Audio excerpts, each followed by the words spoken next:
हमें तो अपनों ने लूटा, गैरों में कहाँ दम था, हमारी कश्ती डूबी वहाँ जहाँ पानी कम था।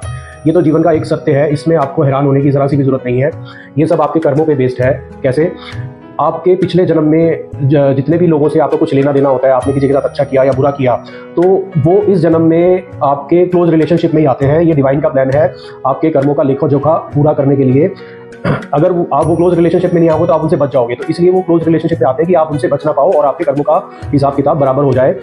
तो ऐसा नहीं है कि आपको हमेशा नेगेटिव रिजल्ट ही मिलते हैं, अच्छे भी मिलते हैं। अगर आपने किसी के साथ अच्छा किया था तो वो इस लाइफ में आपको खूब सपोर्ट करेंगे। अगर आपने किसी से बुरा किया था तो वो आपको सपोर्ट नहीं करेंगे और आपको लगेगा कि यार मैंने तो कुछ भी गलत नहीं किया है इनके साथ, लेकिन ये तब भी मेरे साथ कुछ गलत कर रहे हैं। तो वो इस जन्म का नहीं, पुराने जन्म का जो है लेखा जोखा होता है, जिसका हिसाब किताब आपको बराबर करना होता है।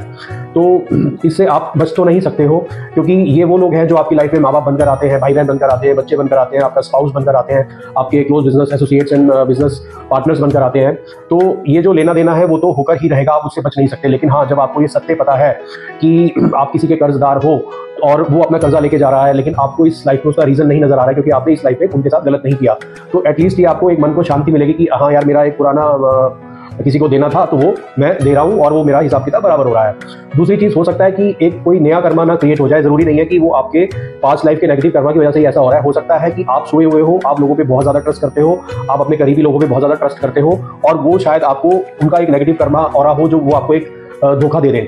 तो उससे भी आपको बचने का तरीका यही है कि आप अवेयरनेस में रहें, इमोशंस में आके डिसीजंस ना लें, सोच समझ कर ही डिसीजन लें।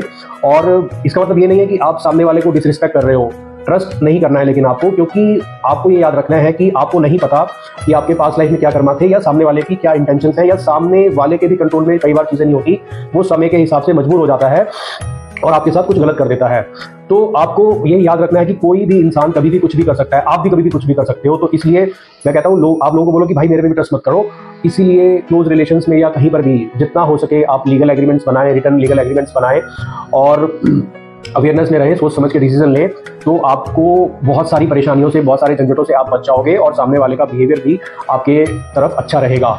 तो फिर आपको कभी ये नहीं कहना पड़ेगा कि हमें तो अपनों ने लूटा, गैरों में कहाँ दम था। होप ये छोटा सा मैसेज आपको समझ आया होगा। Thank you.